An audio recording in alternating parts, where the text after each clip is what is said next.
commencer. Est-ce que c'est un nouveau micro qui est supposé marcher cette fois-là? Fait que je vais mettre mes feuilles juste là. Allô, Val? Ça va? Bon, je vais garder le lutrin. Je vais garder ton lutrin, Lydia. C'est correct? D'accord. Tiens, je vais aller t'apporter là. T'as des mains. T'as ça, toi? Bon. Je vais prendre le lutrin à Étienne. Bon, c'est correct. Je ne veux pas toucher quelque chose que tu as. C'est bon? Est-ce que le son est. Je vais enlever ça. Est-ce que le son est pas pire sur Facebook à la maison? Les gens disent que c'est correct? Yeah! J'espère que ça va marcher tout le long. Ça fait des mois qu'on essaye. Et toujours buter avec des erreurs, des problèmes techniques. Bien, salut tout le monde. Salut à la maison. J'espère que vous passez un beau dimanche. Je pense que c'est le premier. Ça fait quoi? 200 jours qu'il n'y a pas fait de soleil, là, d'après moi. Là, c'est la première. Hey, cette semaine, c'était-tu gris, hein? Ça fait du bien, un peu de soleil. Ça fait du bien aussi qu'on soit rentré dans le mois de décembre, le mois de Noël. Moi, j'ai 2 lois chez nous. Je ne veux pas que mes fils se battent ensemble, puis je ne veux pas qu'on parle de Noël avant le 1er décembre. Puis, au 1er décembre, on peut parler de Noël. Moi, je ne veux pas entendre d'histoire, je ne veux pas entendre de chansons. Mais quand on rentre dans le temps de Noël, on rentre dans le temps de, OK, la venue du Messie, l'espérance qui nous habite et tout. Fait que je vais te souhaiter la bienvenue. Bienvenue à la maison, bienvenue ici. Content de pouvoir vous recevoir. C'est vraiment un privilège qu'on a de pouvoir être ici, de pouvoir s'asseoir, relaxer, parler ensemble, puis tout ça, naturellement, dans un contexte où on est ici pour apprendre à connaître Jésus.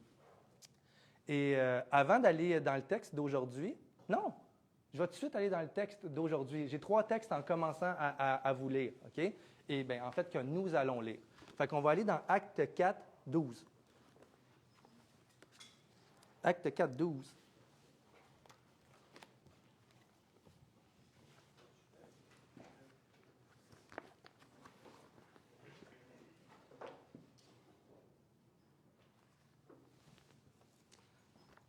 Vous êtes là? À la maison aussi, si tu peux ouvrir ta Bible, même s'il n'y a personne qui te voit, on peut ouvrir la Bible et lire directement ce qui est écrit dans la parole de Dieu. Il n'y a de salut en aucun autre, car il n'y a sous le ciel aucun autre nom qui ait été donné parmi les hommes par lequel nous devions être sauvés. Premier texte. Deuxième texte, on va tourner dans Philippiens 2, 9 à 11. Philippiens 2, 9 à 11. C'est pourquoi aussi Dieu l'a souverainement élevé et lui a donné le nom qui est au-dessus de tout nom, afin qu'au nom de Jésus-Christ, tout genou fléchisse dans les cieux, sur la terre et sous la terre, et que toute langue confesse que Jésus-Christ est le Seigneur à la gloire du Père. Troisième texte, Romains 10, 12 et 13. Il n'y a aucune différence, en effet, entre les Juifs et les Grecs, puisque tous ont un même Seigneur qui est riche pour tous ceux qui l'invoquent. Car quiconque invoquera le nom du Seigneur sera sauvé. Comment donc invoqueront-ils celui qui n'ont pas cru? Et comment croiront-ils en celui dont ils n'ont pas entendu parler? Et comment entendront-ils parler s'il n'y a personne qui prêche? Alors, quiconque invoquera le nom du Seigneur sera sauvé. Et là, je me dis, c'est comme un genre de suspense. C'est quoi le nom du Seigneur? C'est quoi? Est-ce qu'on tient en haleine, là, puis on dit, ah, là, je garde ça à la fin, puis à la fin, je dis, bien, vous le savez, il s'appelle Jésus, le Sauveur.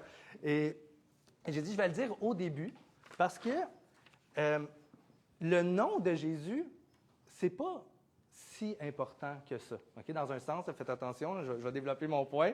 Le nom de Jésus même, c'est pas en lui, Jésus, que le salut. Et on va regarder aujourd'hui, c'est quoi les thèmes dans la Bible? Quel est le thème des noms de Dieu? Les noms, c'est quoi ça veut dire, le nom de Jésus? Et la série qu'on a, qui s'appelle « Il s'appelle Jésus », on va faire ça pendant les prochaines semaines, dans le temps de Noël, pour parler que le Messie, le Sauveur, le Fils de Dieu, bien, il s'appelle Jésus, c'est ça son nom.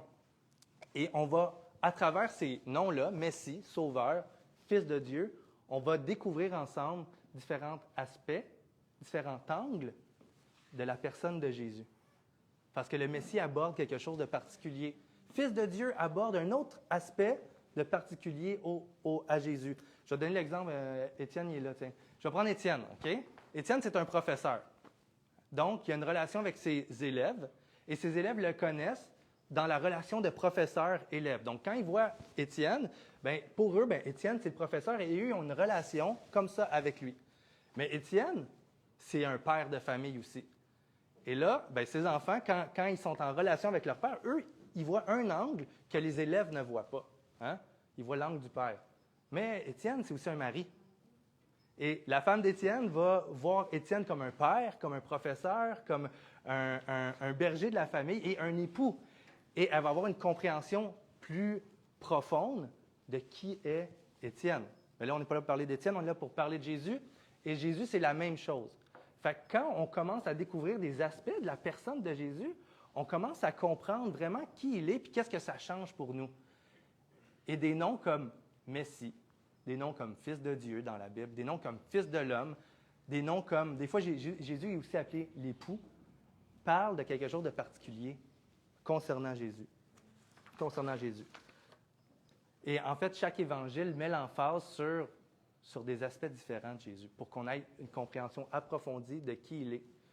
Et exemple, l'évangile de Jean va mettre l'emphase sur la divinité de Jésus. Parler de Jésus, le Fils de Dieu, la divinité de Jésus. Et chaque évangile sont là pour expliquer la même personne, le même Messie, le même Christ, le même Sauveur, le même Fils de Dieu, sous des angles différents.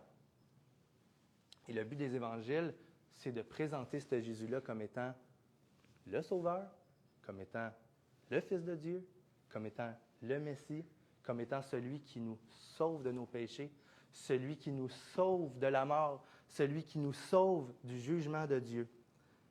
Et ce matin, on s'attarde à l'angle, qu'est-ce que ça veut dire Messie dans la Bible?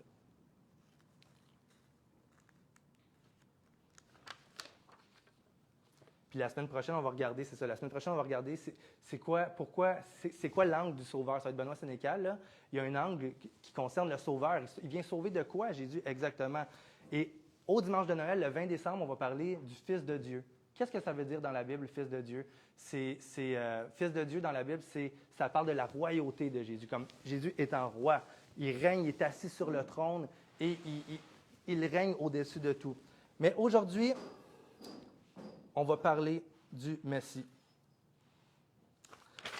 C'est vraiment bon, vous allez voir qu'est-ce que ça fait d'avoir une bonne compréhension de qu'est-ce qu'un Messie. Puis là, mardi passé, j'avais une discussion avec un frère de l'Église, avec Chris, qui n'est pas là. Je pensais qu'elle allait être là, Chris, mais c'était à la maison. Allô, Chris?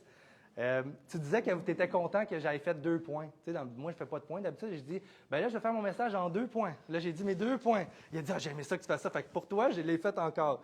On va faire le message en 2 points, OK? Le premier point, c'est les différents noms de Dieu dans la Bible, OK, servent à approfondir notre compréhension et notre relation avec Dieu.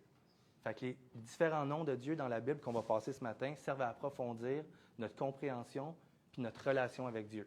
De la même manière que quelqu'un qui connaît Étienne dans presque tous ses aspects va avoir une bonne compréhension de qui il est, puis il va avoir une relation qui est meilleure à cause de ça. Et le deuxième point, c'est le Messie dans la Bible, c'est l'objet de l'attente du peuple. OK? Pour que vous compreniez, je vais dire l'objet de l'attente du peuple. OK? Ça, c'est l'objet de mon attente. OK? Moi, j'attends après ça. J'attends après ça que ça l'arrive. Et le Messie dans la Bible, c'est l'objet ultime. Le peuple de Dieu attend après le Messie. Et même encore aujourd'hui, on attend après le Messie, nous qui sommes l'Église. Et c'est ce point-là que j'aimerais qu'on développe un petit peu plus. Donc, le Messie, c'est l'objet de l'attente du peuple de Dieu. Fait que, premier point, les noms de Dieu. En premier, si je te parlais parle-moi de Jésus comme Messie. Qu'est-ce que tu dirais? Parle-moi de Jésus comme Messie. On dirait, oui, il est venu, on a collé le titre de Messie à Jésus.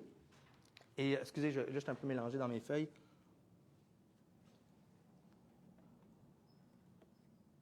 Ouais. C'est ça. On sait que la Bible colle, exemple, des noms comme on sait que Jésus, c'est le Messie. On sait que Jésus, c'est le Sauveur. On sait que Jésus, c'est le Fils de Dieu. On sait que Jésus, la plupart du temps, comme si tu as une compréhension et tu as lu la Bible, tu as vu, il se fait appeler plein de noms. Et pour Dieu, dans la Bible, c'est la même chose. On donne différents noms à Dieu pour parler de différents aspects.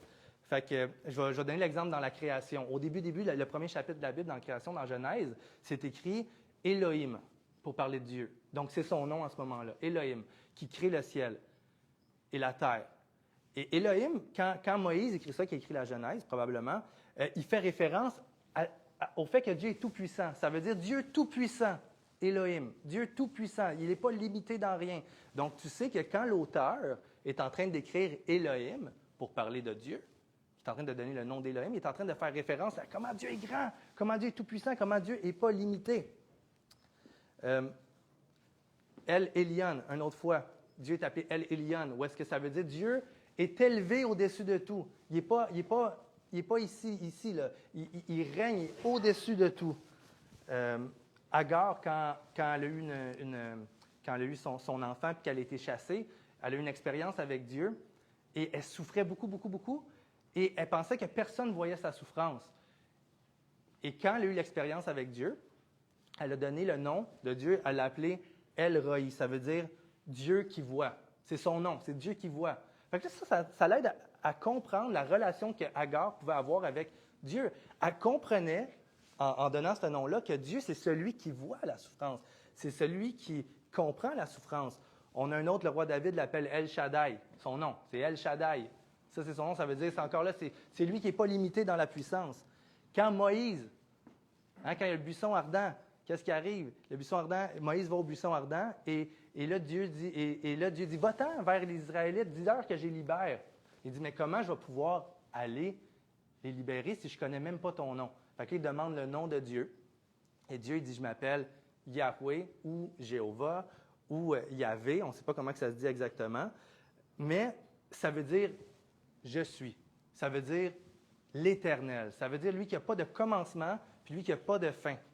Ça veut dire qu'il est éternel. Donc ça, c'est son nom. C'est l'Éternel. Et là, il y a une nuance importante à penser parce que souvent, je pense que quand on ouvre la Bible ou influencé par nos cultures, des fois, on peut penser, ben, regarde, ça ressemble vraiment à ce que je crois. Ça ressemble qu'il y a plusieurs noms pour parler du même Dieu.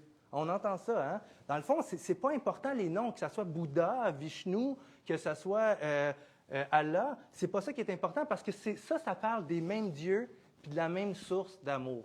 Mais moi, ce n'est pas du tout ça que je dis et la Bible, ce n'est pas ça qu'elle dit non plus. La Bible parle des noms différents pour parler des aspects d'un seul Dieu qui est différent. Donc, le Dieu dans la Bible n'est jamais, il ne se compare jamais à les dieux sur terre. Il ne va pas dire je me présente sous la forme de Bouddha ou sous la forme d'un faux Dieu qu'il y avait en Israël dans le temps. Jamais. Il fait une distinction très claire et nette sur les dieux envers qui la plupart des humains croient et lui comme étant le seul vrai Dieu. Donc, quand on parle de nom de Dieu dans la Bible, on n'est pas en train de se mélanger en disant OK, bien, il y a un seul Dieu, mais il y a plusieurs noms sur la terre. Le Dieu de la Bible, c'est le seul vrai Dieu. Et ça nous aide à comprendre qui est Dieu.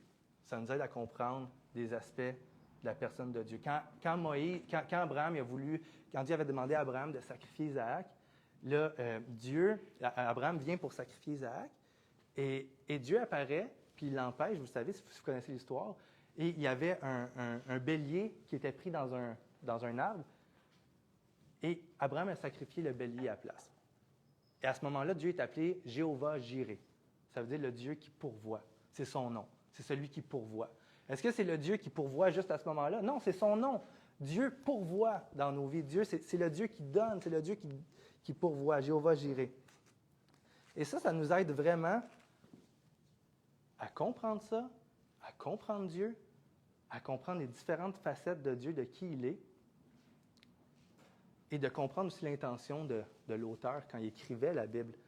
Et moi, ça m'aide aussi à comprendre la théologie derrière ça. Ce que je veux dire, c'est que souvent, on peut être déstabilisé. Je ne sais pas toi, mais je connais plusieurs personnes, puis moi-même, dans ma marche avec le Seigneur, des fois, je doute. Des fois, je doute sur, OK, bon, est-ce que c'est vrai, tu sais, comme, est-ce que je suis en train de faire vraiment la volonté de Dieu ou je suis-tu dans la bonne religion? OK, des fois, je dois.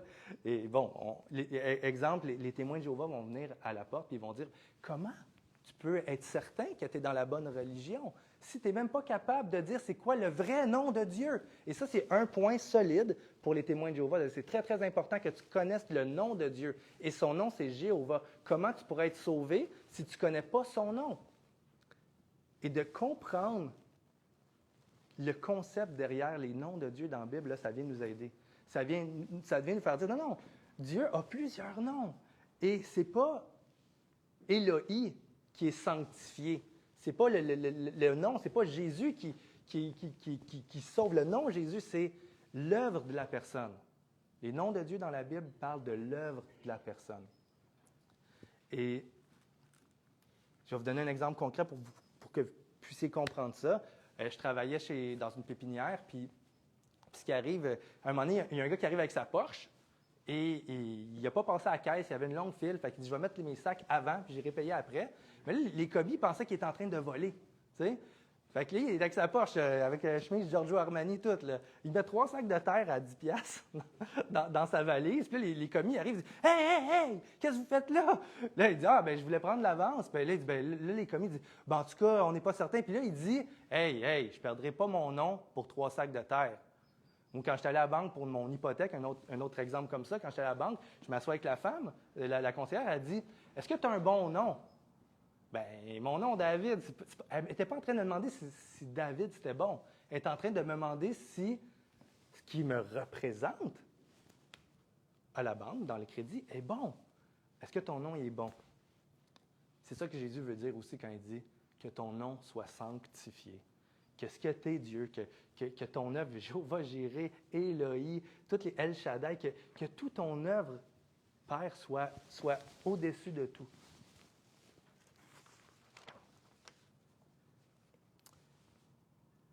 Puis pour revenir à nos moutons, c'est pareil avec Jésus. Il y a différents noms, Jésus, dépendamment des textes qu'on va lire. On va lire Isaïe 7,14.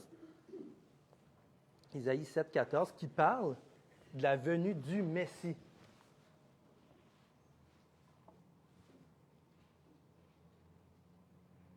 C'est pourquoi le Seigneur lui-même vous donnera un signe.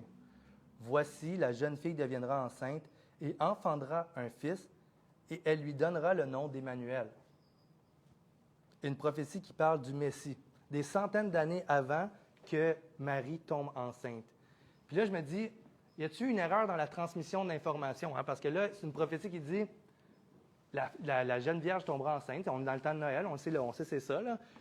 Et il s'appellera Emmanuel. Et là, Marie tombe enceinte, le bébé naît, il s'appelle Jésus. Y a-t-il une erreur? Y a-t-il un mauvais nom? Y a-t-il quelqu'un qui n'a pas bien fait son travail entre les centaines d'années pour que, rendu à Marie, il s'appelle Jésus? Ben non. Emmanuel, ça veut dire Dieu parmi nous. Fait que quand le prophète, il parle de l'œuvre de Jésus. Fait qu'on a une compréhension approfondie quand le prophète ici dit « Il s'appellera Emmanuel ». Il est en train de dire « Vous allez comprendre que c'est Dieu qui vient au milieu de vous ». On a un chant de Noël, d'ailleurs, mon chant préféré, c'est « Viens bientôt Emmanuel ». Donc, si tu ne l'as jamais entendu, puis tu vas l'entendre dans les prochaines semaines, pose-toi pas la question, c'est qui? C'est Jésus, mais on a une compréhension approfondie. OK, viens bientôt Emmanuel, viens bientôt au milieu de nous, Dieu. Ça nous donne une compréhension approfondie.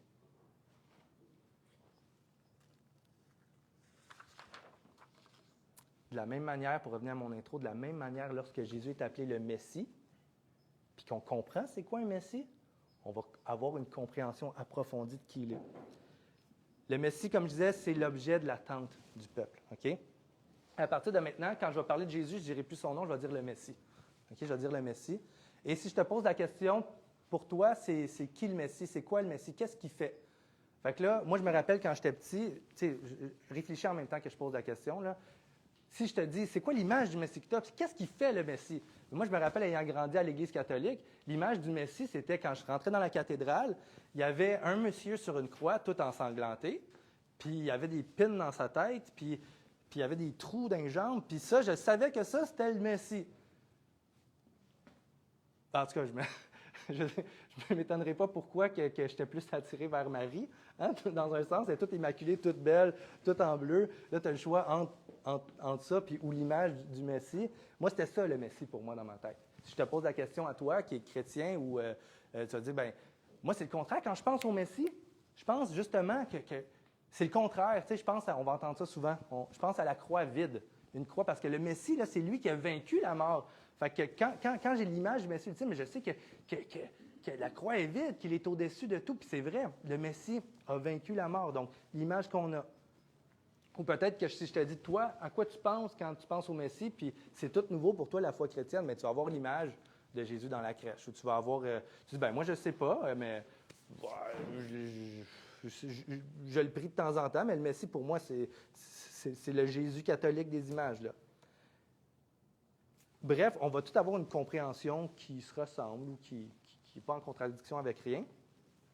Mais si on demandait à un rabbin, okay, si on faisait venir un rabbin juif, un chef juif, là, okay, en toute honnêteté, là, humblement, là, qu'on n'est pas là, « Ah ouais, parle-nous du Messie, nous, on sait c'est qui le vrai Messie. » Humblement, qu'on ferait venir un rabbin ici, puis on lui demanderait humblement, « Est-ce que tu peux nous partager c'est quoi le Messie pour toi? » Bien, si le gars ouvrirait son cœur, bien, probablement là, que ses yeux deviendraient tout brillants.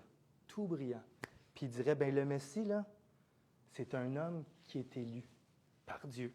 C'est un homme dans tous les hommes, on l'a vu tantôt, tous les hommes qu'il y a eu sur la terre, dans toutes les générations, le Messie, c'est un homme que Dieu choisit pour accomplir une mission spéciale. Il dirait ça. Il serait emballé, là, parce que lui, il attend là, que ça arrive, là, pour accomplir une mission rédemptrice, une mission spéciale en faveur du peuple de Dieu. Là, il développerait là-dessus. C'est comment Dieu l'a choisi, comment il ne peut pas en avoir d'autre, comment que les Juifs, à chaque fois qu'il y a un enfant qui naissait, ou même qui naît encore aujourd'hui, j'imagine qu'ils doivent dire « Ah, est-ce que c'est lui? Est-ce que c'est le Messie? » Il y a une attente liée à un homme choisi dans la Bible. Ce Messie-là, c'est lui qui délivre le peuple d'Israël. Là, il parlerait du fait que ce Messie-là viendrait faire un jugement. Parce qu'on voit dans la Bible que le Messie de Dieu, c'est lui qui vient juger la terre.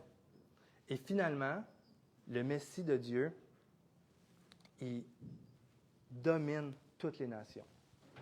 Il est au-dessus de tous les rois de la terre. Il est l'autorité suprême sur terre. Cet homme-là devient l'autorité suprême sur terre. Et dans tout ce qu'il fait, dans toutes ses actions, de la manière qu'il gère, de la manière qu'il parle, de la manière qu'il tranche des décisions politiques, il est aussi le représentant de Dieu. Et là, le rabbin nous expliquerait ça là, en long et en large, comment le Messie, cet homme-là, va venir libérer éventuellement Israël. Et c'est ça aussi qui fait que pour beaucoup de monde, pour beaucoup de Juifs, bien, on oublie ça. Il ne s'appelle pas Jésus, ce Messie-là, parce que de toute évidence, si tu es capable de regarder dehors, si tu écoutes les nouvelles, tu sais qu'il y a de la corruption encore, tu sais qu'il y a des guerres, tu sais que ce n'est pas le règne de Dieu présentement, surtout pas en milieu de pandémie comme ça, où est-ce que, bon, mais si le Messie est venu dans la personne de Jésus, il n'a clairement pas tout accompli. Clairement pas, là. Le peuple de Dieu était dans l'attente des promesses claires, nettes et précises de restauration politique. Le Messie, dans la Bible, le mot Messie apparaît dans l'Ancien Testament juste 2 fois. Et une des fois, c'est pour parler justement d'un révolutionnaire, Cyrus, qui vient libérer le peuple de Dieu, qui détruit les nations et qui règne au-dessus de tout le monde. Et le Messie dans la Bible, il va faire ces choses-là et il fait, attelez-vous bien, là, il vient faire un coup d'État mondial. C'est ça qu'il vient faire. Quand on lit la manière la plus naturelle de comprendre, c'est que Jésus va venir faire un coup d'État mondial. Ouais. Fait que, un coup d'État mondial. C'est ça qui est dérangeant ici, quand même, dans le café, là. C'est dur déjà que c'était pas facile de me concentrer avec de la jasette. Un coup d'État mondial, excusez. J'essaie de ne pas me stresser avec ça, pour vrai, là. Julie, veux-tu aller dire, s'il te plaît? Merci. Merci, merci. Il y a du monde qui parle juste là. Ben, c'est correct. Et celui qui s'appelle Jésus n'a pas fait ça. Hein? Celui qui s'appelle Jésus n'a pas fait un coup d'État mondial encore. Il n'a pas renversé les gouvernements. Et nous, dans notre compréhension du Messie, bien, naturellement, on va dire, ben oui, mais c'est pas vraiment ça son œuvre. Son œuvre, c'était de nous sauver de nos péchés, de venir nous libérer de nos ennemis spirituels. Hein, on a des ennemis spirituels. Le Sauveur, il est venu nous libérer du jugement de Dieu, comme je disais, et il nous a affranchis de ça. Il est mort à la croix pour nos péchés, et maintenant on a l'espérance de la vie éternelle. Mais le Messie dans la Bible, c'est aussi celui qui vient reprendre la terre.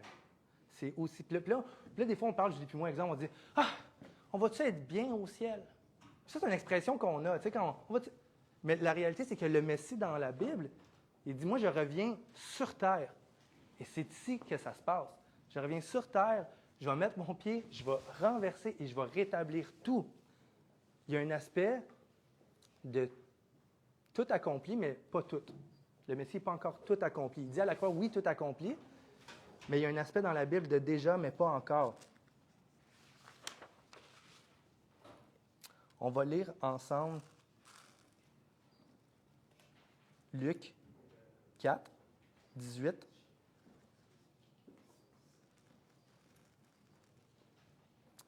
Luc 4, 18. C'est Jésus qui parle dans la synagogue, OK? « L'Esprit du Seigneur est sur moi, parce qu'il m'a oint pour annoncer une bonne nouvelle aux pauvres. Il m'a envoyé pour guérir ceux qui ont le cœur brisé, pour proclamer aux captifs la délivrance et aux aveugles le recouvrement de la vue, pour envoyer libre l'opprimé et pour publier une année de grâce du Seigneur. » Et Jésus, après ça, après avoir lu ça, il referme le livre. Là, c'était des rouleaux, mais imaginez, Jésus a refermé mettons que c'était un livre, parce que dans ce temps-là, ce n'était pas des livres, mais il lit ça, il ferme le livre, il dit, aujourd'hui, cette parole de l'Écriture est accomplie. Il m'a délivré, il m'a oint pour annoncer une bonne nouvelle. Moi, j'aimerais ça savoir, dans vos vies cette semaine, si vous y pensez, en quoi Jésus a accompli pour guérir ceux qui ont le cœur brisé. C'est dit que ça, c'est accompli, par exemple. Ça, c'est accompli. Jésus a été envoyé comme Messie pour délivrer ceux qui sont captifs. En quoi? Ça, c'est accompli. Moi, j'aurais pu faire une partie du message pour dire en quoi c'est accompli, mais c'est de stimuler la réflexion, de dire Jésus dit c'est accompli, c'est fait. Aux aveugles, le recouvrement de la vue. Il dit que c'est accompli, les aveugles voient maintenant. Moi, j'aimerais ça savoir en quoi c'est accompli. Tu pourrais prendre un temps, même on aurait pu prendre un temps là pour en discuter ensemble. Quand Jésus dit pour envoyer, pour donner aux aveugles le recouvrement de la vue, comment c'est accompli aujourd'hui?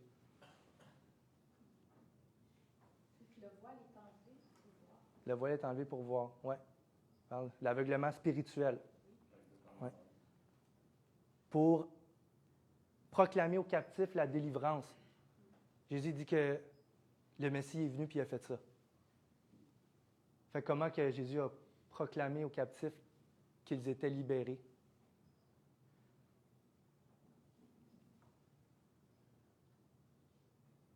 Comment Jésus a proclamé aux captifs qu'ils étaient libérés? On n'est plus esclaves. Oui. Il nous a libérés spirituellement, c'est vrai.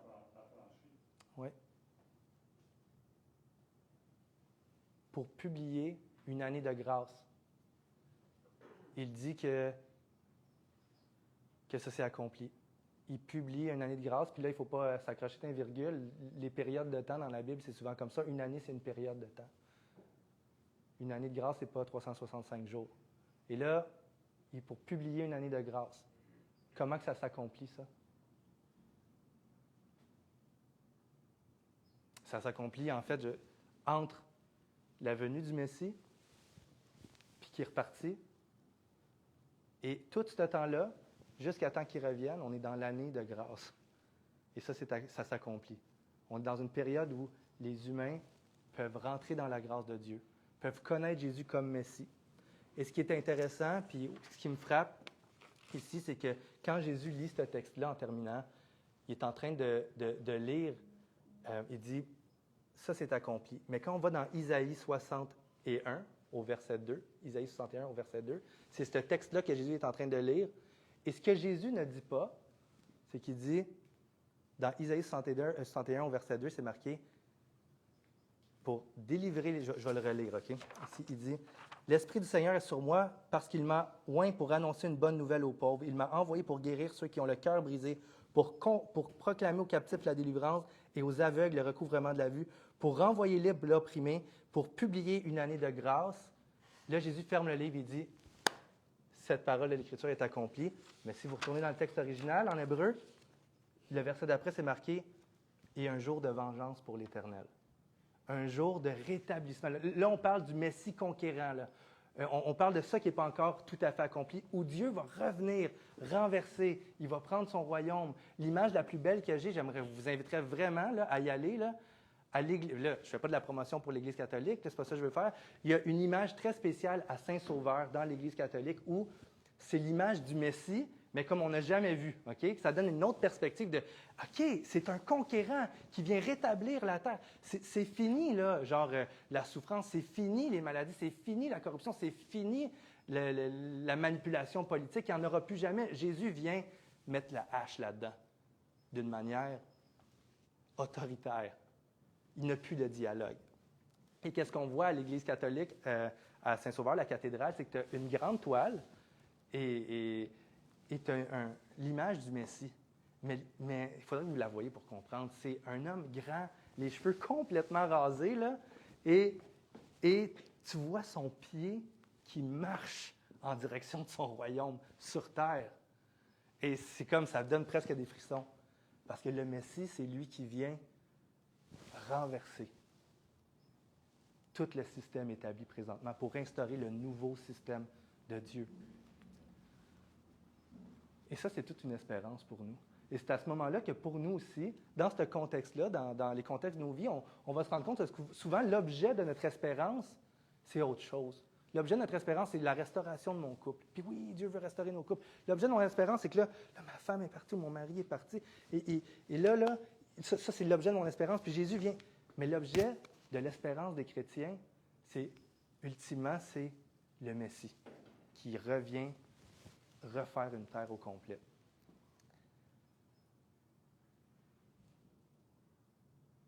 Ça change nos vies. Ça change nos vies dans un contexte où je sais qu'on est tous divisés aussi maintenant, façon de parler, dans un sens, sur les événements qui se passent. Il n'y a pas de tabou hein, avec la COVID. Je reçois beaucoup de messages, je reçois beaucoup de pasteurs qui sont en train de... Il y a beaucoup de monde qui ont des opinions très fortes sur qu'est-ce qui est en train de se passer présentement à grandeur de la planète. Je parle des gens qui croient qu'il y a un gouvernement mondial qui s'en vient. Mais la réalité, c'est que notre espérance, c'est le Messie, de toute façon.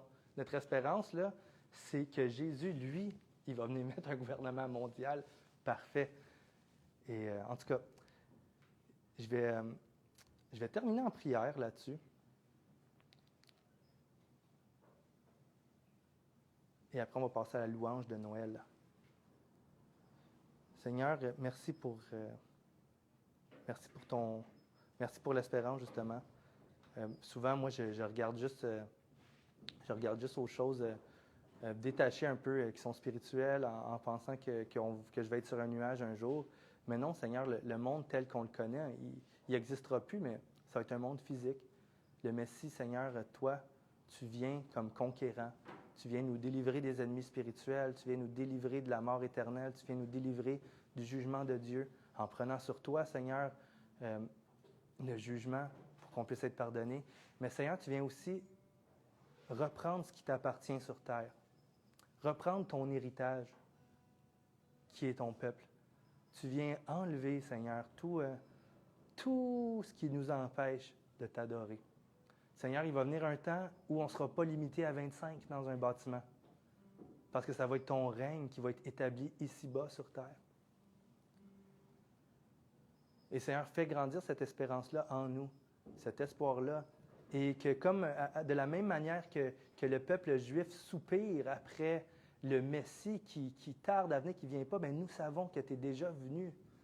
Mais on veut soupirer aussi après ton retour. Le jour où tu vas rétablir parfaitement et entièrement toutes choses.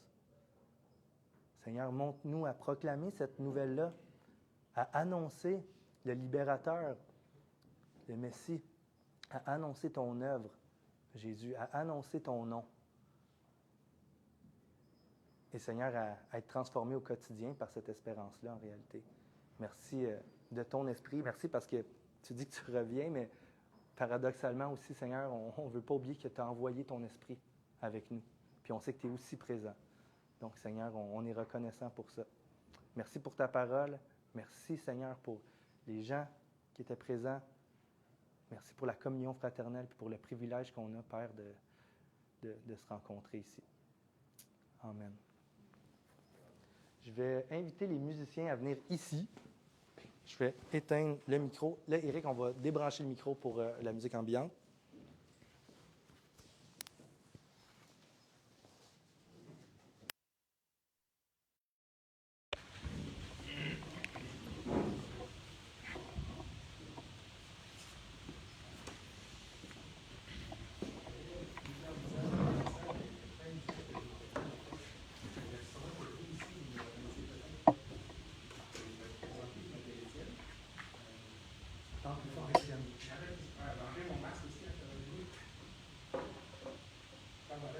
Comme ça. Je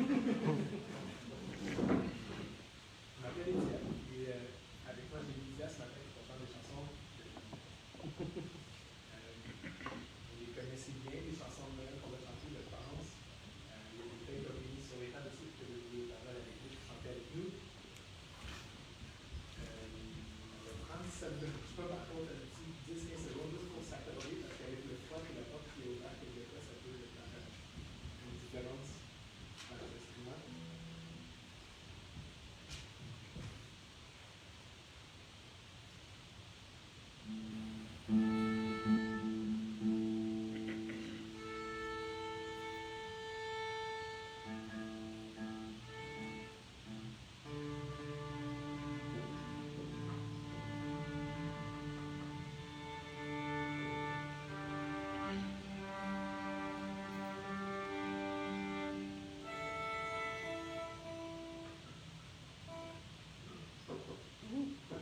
On aime ça, ceux qui nous reconnaissent, on aime ça, on aime de dire faire des chants un petit peu différemment. Peut-être que ça va être différent de ce que vous êtes habitués, mais vous serez capable de chanter.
Yes.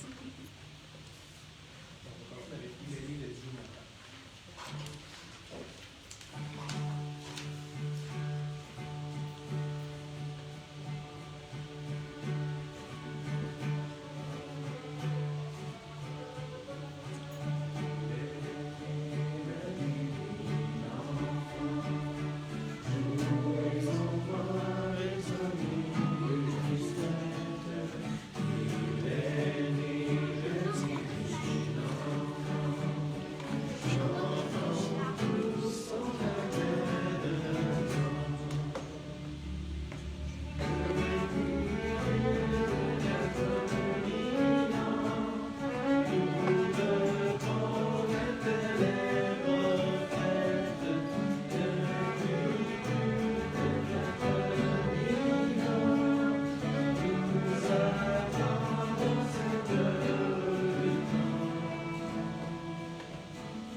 Pensez à ça, cette chanson-là, c'est pas pourquoi. Quand on en parle avec les musiciens, les douces, on appelle tout le temps douce nuit. Mais en fond, c'est douce nuit, c'est pas douce. J'ai eu cette réalisation-là, quand on va chanter douce nuit, ils n'ont pas douce nuit.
Ah, OK, bon.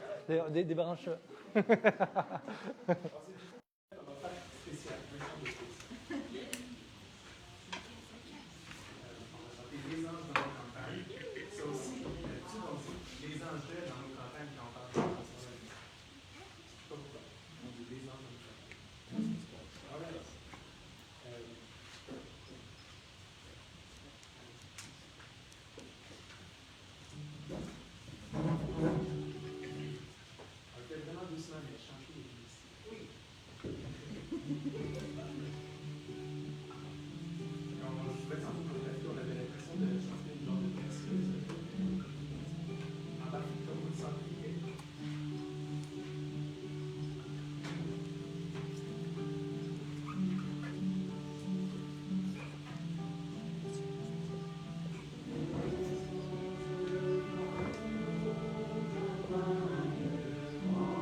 je vais dire, je vais enlever mon masque, comme ça. C'est ça, le but, en fait, vous avez vu, on arrange le café, là, à la maison, tu ne vois pas, mais on arrange l'espace café dans le but qu'on ne sait pas combien de temps encore on va rester confiné à 25, puis ça se peut que ça soit pour plusieurs mois, puis on réfléchissait, puis on se disait, bien, qu'est-ce que l'Église a vraiment, vraiment, vraiment, vraiment de besoin? Moi, je pense de tout mon cœur que beaucoup d'entre nous souffraient de solitude, de ne pas voir les frères dans le Seigneur, et l'espace café vient à répondre à ce besoin-là. Donc, si tu es à la maison, ici, on vit une expérience qui c'est difficile de vivre à la maison. Tu peux t'inscrire, tu écris à admin@commercial église ecclésia et .ca, excusez, et tu t'inscris pour dire, regarde, moi, j'aimerais ça participer un dimanche. Et on fait une rotation comme ça.